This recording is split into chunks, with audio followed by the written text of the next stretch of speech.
leen di nuyu mbokk journaliste yi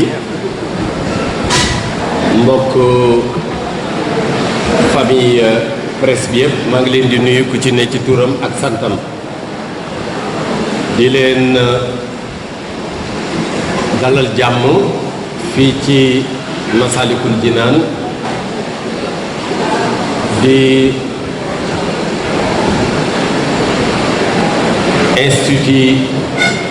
projet institut islamique de recherche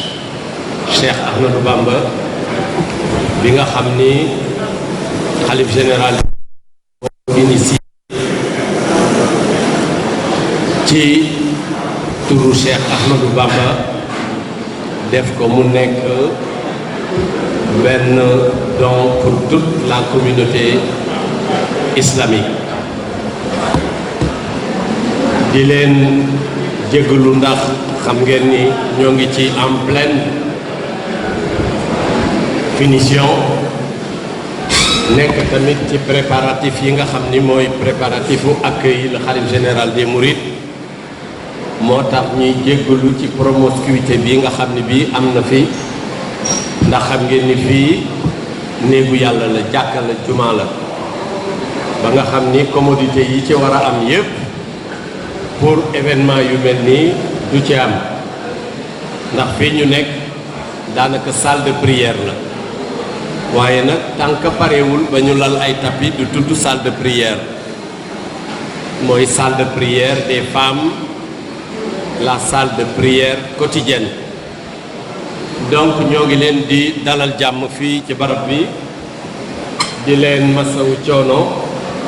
ak xataay bi ak tàngaay bi di bëgg rek très rapidement wax leen li nga xam ne lii mooy solo point de presse bi nga xam ne dañ leen ko ci convier ngeen ñëw en masse yéen ak seen organe de presse yëpp nga xam ni saa su ne bu ñu leen soxlaa ngeen ñëw di leen xamal ni événement bi ñu jublu muy ouverture officielle la grande mosquée Jinaan bi nga xam ni ñoo ngi ko jàpp le 27 septembre 2019 mooy vendredi bi prochain ajjuma tey jii bu dellusee waaye ouverture officielle bi am ay événement yu bari yoo xam ni ñoo ko sous-tendre mooy li nga xam ni mooy waajal bés bi ndax bés bi ñoo ngi koy waajal d'abord en prélude de l'ouverture mooy l'arrivée du khalife général des mourides à Dakar khalife général des mourides bi nga xam ni mooy ñëw présider cérémonie officielle d'ouverture de la mosquée mooy ñëw fii après-demain maanaam dimanche ñu koy wax dibéer dimanche 22 septembre lay jóge Touba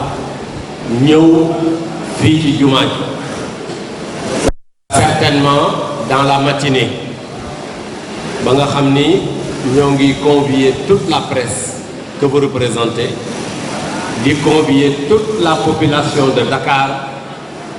et globalement toute la population de ce pays-là ñu ñëw pour teerul ñu gan gu tedd gu màgg googu ah xalif général des mourides ñuy ñaan yàlla na ko fi yàlla yàggal te wéral ko li nga xam ni nag mooy événement bi mooy d'abord en prélude ni ma ko waxee woon mooy ñëwam gi waaye dama bëgg defal leen benn genèse boo xam ni bu xaw a gàtt ci li nga xam ne lii mooy Massalikul Jinaan ak processus bi nga xam ne bii moom la topp ba tey jii mu ñëw fii tudd Massalikul Jinaan ñu nekk fii dans ce bâtiment auguste bâtiment bi nga xam ni mooy la première phase du complexe de l'institut de recherche nga xam ni mooy jumaa ji fi ñu ne di ko ubbi le 27 avec l'Institut Cheikh Ahmadou Bamba bi nga xam ni c'est la seconde phase bi nga xam ni moom it c'est un autre programme assez important qui boo xam ni la koy composé lu bari la ci ay facettes ndax dina am ay salle de conférence dina am ay institut de recherche dina am ay salle polyvalente yoo xam ne yi dinañ fay dispenser même maanaam ay cours yoo xam ne yi mi ngi jëm ci ay domaines très précis muy maanaam tout ce qui touche l'enseignement et l'éducation islamique ak lépp loo xam ne lii tamit mi ngi laal wàllu turux yi nga xam ne yi mooy am surtout le soufisme di laal tamit ci jàngale Serigne Touba nga xam ni Serigne Touba jàngaleem yaatu na ndaxte laal na domaine d'enseignement boo gis rek mu nekk dans la vie sociale Serigne Touba wax na ci bind na ci ba mu laaj nag fii mu nekk ñu toll ci nag vulgariser ko mu toll ci nit ñi xam ko mu toll tamit ci nit ñi mën ko jariñoo loolu mooy li nga xam ni mooy solo si nga xam ni sax moo sous-tendre aussi idée bi nga xam ne bi Cheikh Mountakha Mbacké di xalif général des Mourides def na ko pour tabax l'université Cheikh Ahmadou Bamba bi nga xam ni dégg ngeen les travaux ba lancé nañ ko ba commencé nañ koo tabax fële ca Touba mu am un coût global de presque 37 milliards loolu day daal di nekk déjà loo xam ni foofa ca université bi ak fii ci Ndakaaru mu doon benn institut boo xam ne day nekk fii ci capitale bi dañuy daal di dugg ci benn académie boo xam ne bii académie Cheikh Ahmadou Bamba la boo xam ne bii sëriñ bi le xalif général des Mourides moo ko yoral boppam mu nekk nag loo xam ne lii day loo xam ne xëy na bu fekkee am na lenn lu ñu ci regretter rek mooy yéex a ñëw gi mu yéex a ñëw parce que ñëpp xam nañ ni l'enseignement de Cheikh Ahmadou Bamba nekk na enseignement boo xam ne bii monde bi fii mu nekk la ko gën a soxla ndaxte ku nekk xam na ni monde bi mi ngi am ay jafe-jafe yoo xam ne multisectoriel te amul benn secteur boo xam ne bi suñu jàmbaar ji suñu yaakaar ji Cheikh Ahmadou Bamba Khadimu Rasoul bindu ci wax ci ba pare indi ci ay solution yoo xam ne yi bu ñu ko toppee defe naa suñu nekkin ci àddina dina mën a gën a baax parce que nit ñi dañuy faral di jam islam xamuñu ci l'islam lu dul benn face boo xam ne bii hideuse boo xam ne nit ñi nga xam ne duñu jullit ñoo ko bëgg a coller l'islam ñoo ko bëgg a teg muy étiquette boo xam ne bii islam loolu taxu ko jóg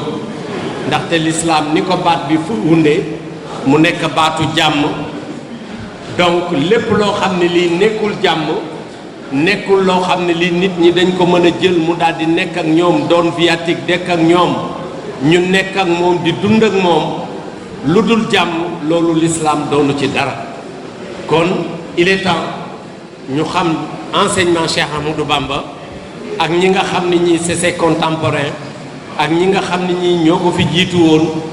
ba dem dans ci lu yàgg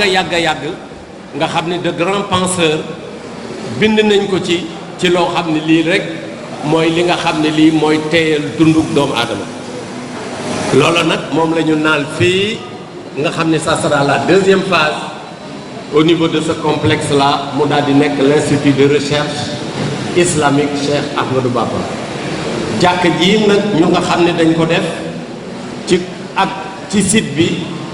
nekk na site boo xam ne bii site boo xam ni l'État du Sénégal moo ko mettre à la disposition de la communauté mu nekk loo xam ni toll na ci 60 000 mètres carrés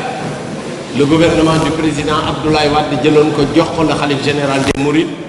ñu tàmbali fi ce projet là ba defal gum fi lii nga xam ne lii man def nañ ko fi muy jàkka ji nga xam ni moom la ñuy ubbi le 27 yeneen projet yi dinañ leen ko dérouler wax leen processus bi tamit ak lépp loo xam ne lii tàmbali nañ ko ci xam naa ni dañuy bàyyi primeur bi ak la khalife général des Mourides comme lii la ñu jëkk a liggéeyloo ñu liggéey ko ba mu noppi ba mu koy ubbi bu amee une seconde phase boo xam ne dañ ci war a dem loolu moom dina leen ko annoncé ko toute la communauté, annoncé ko tamit tous les musulmans et les mourides en particulier ñu jëm ni nag ci programme boobu comme je le disais tantôt mu nekk nag programme bu gudd xam naa ni jombul je laisse ça aux questions bu fekkee ne am na ñuy poser question sur le coût global, sur la durée des travaux, sur aussi la complexité de l'ouvrage ba ñu mën a egsi fii pour ñu dugg rek pour mu mën a gaaw ndax mu ngi guddi ci programme dañ koy def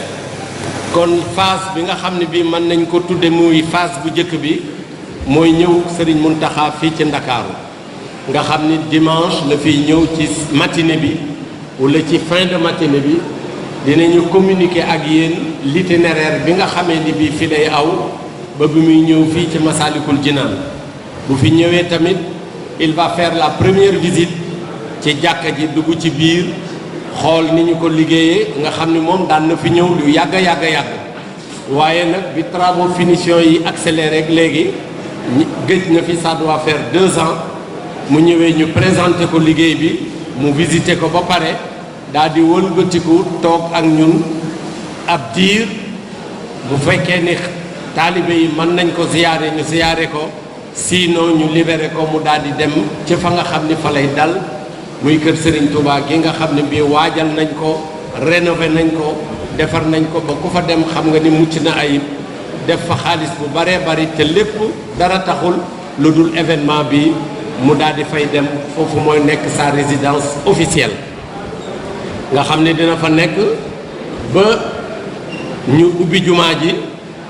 mu nekk fa xam naa ni ba heure demam dem loolu lépp bu fekkee ni ñëw na dinañu wax ak son protocole ak ñi nga xam ni ñoo ko yor dinañ leen wax kañ la fiy nekk ak kañ la fiy jóge bu fekkee ni bii nag ñëw na ba toog ci lay ubbi officiellement li nga xam ne lii mooy programme bi tàmbali ci dimanche yi ba ñuy ubbi jumaa ji ñoo tënkal leen ci rek tënk yoo xam ne yi moom la ñuy tàmbali nga xam ni altine bi dafa am des journées yooyu dañu ko dëjee ñi nga xam ne ñii dañoo newoon ci yoon wi nga xam ne njabootu Serigne Touba gépp sax lañu ko jagleel mais ku ne xam na ni ce travail ce projet Serigne Saliou Mbacké yal na yàlla yokk ay ngëneelam ak leeram nga xam ni mooy ci njabootu Serigne Touba gi ki nga xam ni ñu tudde leen doom moom lañ fi mujj a gis moom moo initié woon ce projet là booba pàkk bi nekkul woon fii mi ngi nekk ci terrain bu njëkk bi nekk au croisement de ñaari tali et de la rue de Bopp fa la ñu xayma woon ni dinañ fa def jàkka ji mais booba c'était un terrain boo xam ne bu ndaw la ndax superficie excédé wul woon 4000 mètres carrés te xam ngeen ni rek emprise jumaa ji nii mu toll les aires de prière rek laa wax le bâtiment fait plus d'1 hectare c'est-à-dire plus de 10 000 mètres carrés nga xam ni kon jumaa ji xajul woon ci pàkk boobu ndaxte pàkk ba 4000 mètres carrés ça fait tollul sax ci demi hectare or l'emprise réelle de la mosquée et les salles de prière seen emprise bi ça fait 1 hectare nekk 10 000 mètres carrés bi nga xamee ni bii nag xayma nañ ko ci loolu ba teg fa première pierre bi ci la yàlla dogal ci ay dogalam Serigne Saliou Mbacké daal di fiy jóge ndax booba l'idée c'était de faire une extension du site parce que le président d'alors le président Ablaye Wade bëggoon na sax def extension bi mais dafa amoon ay incommodités yu fa amoon ba nga xam ne moo ñu empêché woon ci gàttal pour ne pas rentrer dans les détails ba nga xam ne bii mënuñu fa woon a implanter jumaa ji c'est en ce moment-là la ma woo instruire ma ni ma na nga wut foo xam ne fii jàkka ji dina ci mën a nekk ci mbaaxu yàlla bi ñuy wut di wut ba ma gis terrain bi ci la ñu ko daal di jël une option bi ñu jëlee option bi booba c'est ci jamonoy xalifa sët bi nga xam ne moo jëkk a toog ci xalifa Sëñ Touba yi muy Cheikh Mouhamadou Lamine Bara Falilou boobu moom moo ñëw xool terrain bu njëkk bi xool terrain bi instruire ma ni ma terrain pàkk bi fii la kon pàkk bi fii la ñuy def jumaa ji donc c'est en ce moment précis que le choix a été porté sur ce terrain ñu daldi nag commencer nag dugg dans le processus maintenant de construction de la mosquée bés bu njëkk boobu kon Serigne Saliou moomu lañ ko jagleel moom lañ ko jagleel Serigne Cheikh mi nga xam ni mooy xalifaam moo nekk ci boppu njabootam gi dem nañ fa yëg na ko mi ngi préparé pour yónnee ay délégation yoo xam ni journée bi journée Serigne Saliou la boo leen bëggee dama koy ramasser comme ça mais mën naa jox Ablaye Diop après mu lire programme bi wala sëñ Makhtar liiral leen programme bi jour par jour le mardi beneen journée la boo xam ne bii dañu ko déjee la mère la sainte Maam Jaaratulaay Soxna Jaara Buso di woy jëru jigéenu Cheikh Ahmadou Bamba Xaadimu Rasul suñu yaakaar nga xam ni lépp lu am ci moom la amee ñu déjee ko toute la journée et au-delà même de son auguste personnage ñu déjee ko toutes les femmes du monde yi nga xam ni œuvré nañu ci l'islam taxaw nañu ci l'islam am na lu ñu màndargale l'islam ñu boole leen ci journée boobu muy journée Maam Jaaratulaay nga xam ni c'est le mardi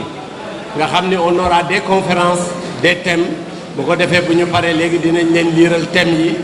ak ñi koy def et les conférenciers et les modérateurs ak panel yoo xam ne yi dina am ci biir conférence yooyu le soir mu nekk soirée boo xam ni veillée religieuse la boo xam ni ñoo ngi ko tuddee taalibe bu mag boo xam ni bi maam Cheikh Ibrahima Fall bu ñu ko tuddee ñëpp xam ko ñu tuddee ko Babul Mouridine c'est-à-dire la porte de la Mouridia moom la ñuy jagleel la soirée du mardi le mercredi nekk une journée boo xam ni dañ ko dijjee le premier xalif bi nga xam ni moom moo jëkk a toog doon xalifa Serigne Touba ba pare doon sëtam muy Cheikh Mouhamadou Lamine Bara Falilou bi nga xam ni mi ngi toog ci xilaafa gi en 2007 en décembre 2007 ba au mois de juin 2010 la fi jóge moom la ñu déjee journée boobu mu daal di nekk dans le même tempo nga xam ne nous aurons des conférences nous aurons des débats le matin et l'après-midi nga xam ni ci la ñuy waxtaane lu bari lu jëm ci ay thèmes yu variés yoo xam ne dinañ leen ko liiral am na en anglais am na en français am na tamit en wolof et am na aussi en arabe lépp def nañ ko dans un programme bi tamit dinañ leen ko distribuer après yéen toute la presse pour ngeen mën a suivre tous les jours lii xew ci journée yi ak ban heure lay xew ak fu muy xewee mais fi muy xewee lépp ci esplanade bi fii lañ koy defee ci Massalikul Jinaan le jour d'après mu tombé loolu mooy mercredi bi le lendemain du jeudi mu nekk journée boo xam ne journée bu chargé lay doon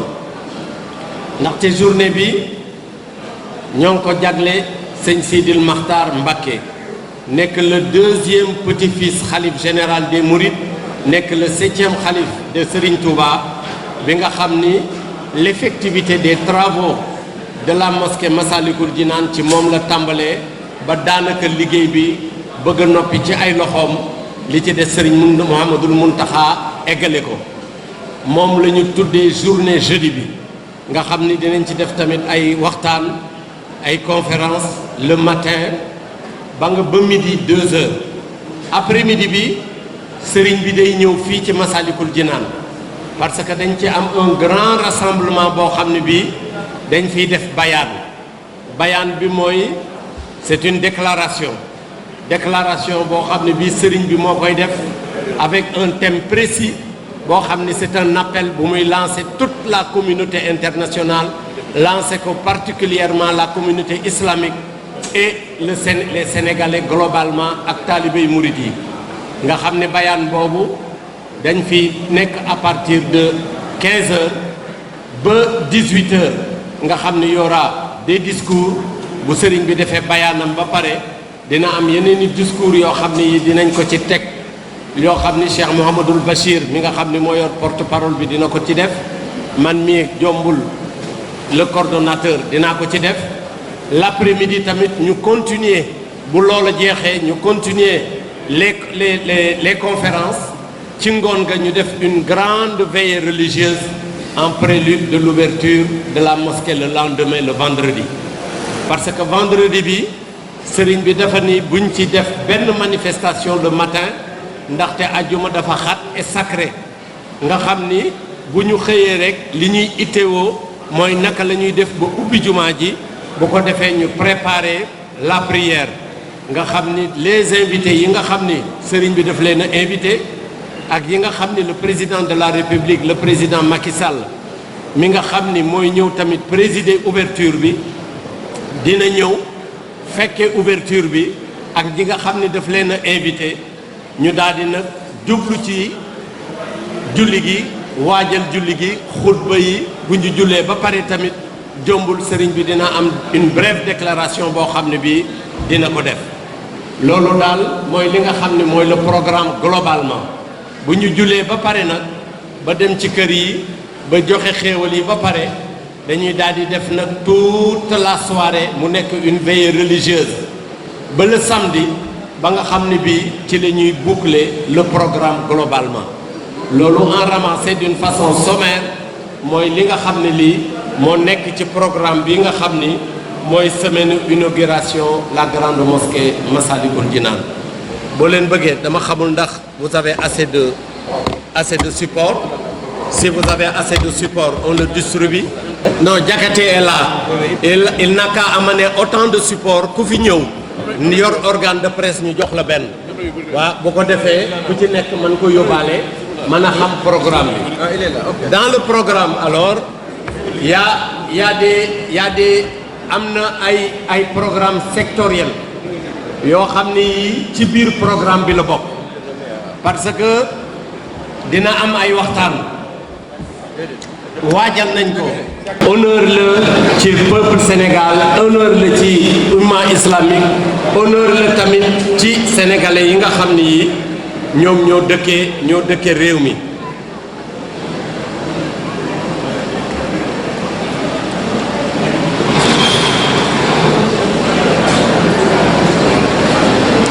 alors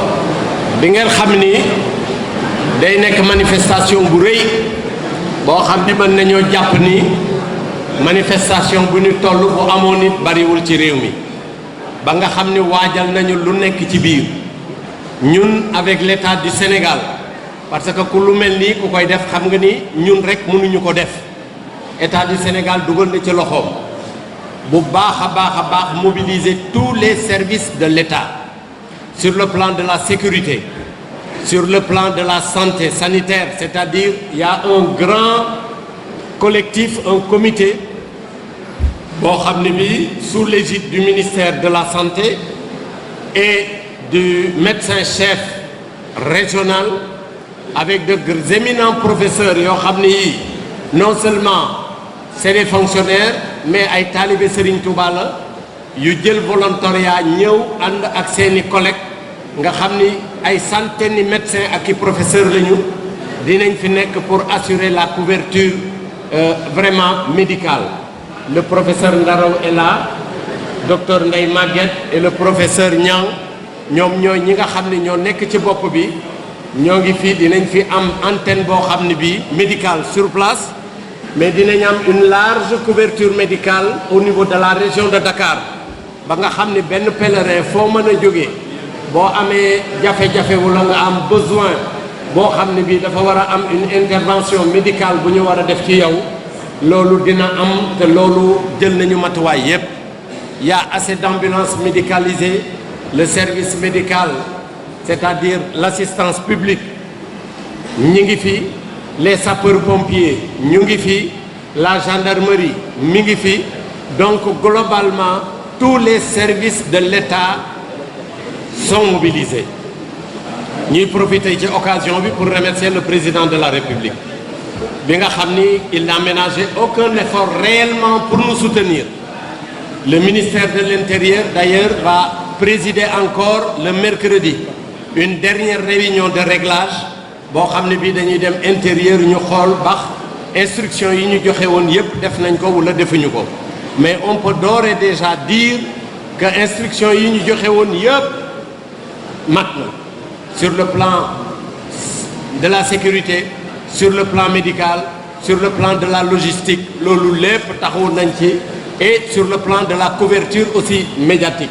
ndax démb rek réunion nañu avec les gens du Soleil les gens de la RTS et toutes les autres télévisions yi nga xam ni l'État même les convie à une réunion le lundi à 15 heures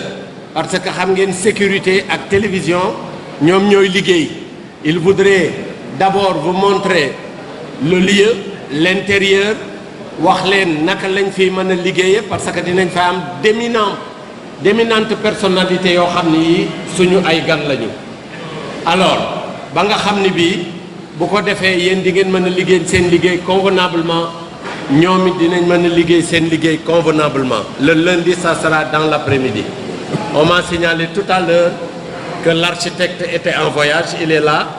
notre ami Maïssa Niang Maïssa Touré Maïssa Jojo Touré c'est lui qui a la chance et le privilège de nous faire ce beau travail ce bijou il l'a fait il l'a bien pensé parce que ku fi dugg di nga xam ni on n'a aucun complexe avec ce qu'on voit à l'extérieur la ñuy gis Makka di ko gis Madina di ko gis dans les pays asiatiques les pays arabes et ici en Afrique ku dugg fii di nga xam ni l'architecture est une architecture très pensée une architecture qui est très collée aux réalités même architecturales de ce pays nga xam ni vraiment boo fi duggee di nga xam ni fii c'est un lieu culturel et cultuel ba nga xam ni bii lépp luy l'islam lépp loo xam ni lii c'est une beauté te boo demee ci dëkk islam yi fekk ko fa mi ngi ci avec bien entendu toutes les commodités moom c'est le maître d'œuvre c'est lui qui a fait le projet moom moo doon architecte bi dafa tukki woon xaw ma ni woon ñëw na ndekkoon bala maa annoncé kenn dinaa ko annoncé il y a Mamour qui est à sa gauche moom c'est le permanent qui est là au niveau de la commission technique parce qu'au départ on a créé des commissions dans tous les domaines on a créé des commissions yooyu globalement ñoo ànd di réunion di réaliser lii ba mu egsi fii ñu confier les travaux à la grande entreprise que je rends hommage d'ailleurs au passage muy le consortium d'entreprises du Sénégal muy CDE qui est dirigé par Adat et les Chemali et autres avec vraiment des techniciens de très haut niveau et surtout même je donnerai par exemple nuñ koy waxee te sax mention spéciale à la gente féminine qui est là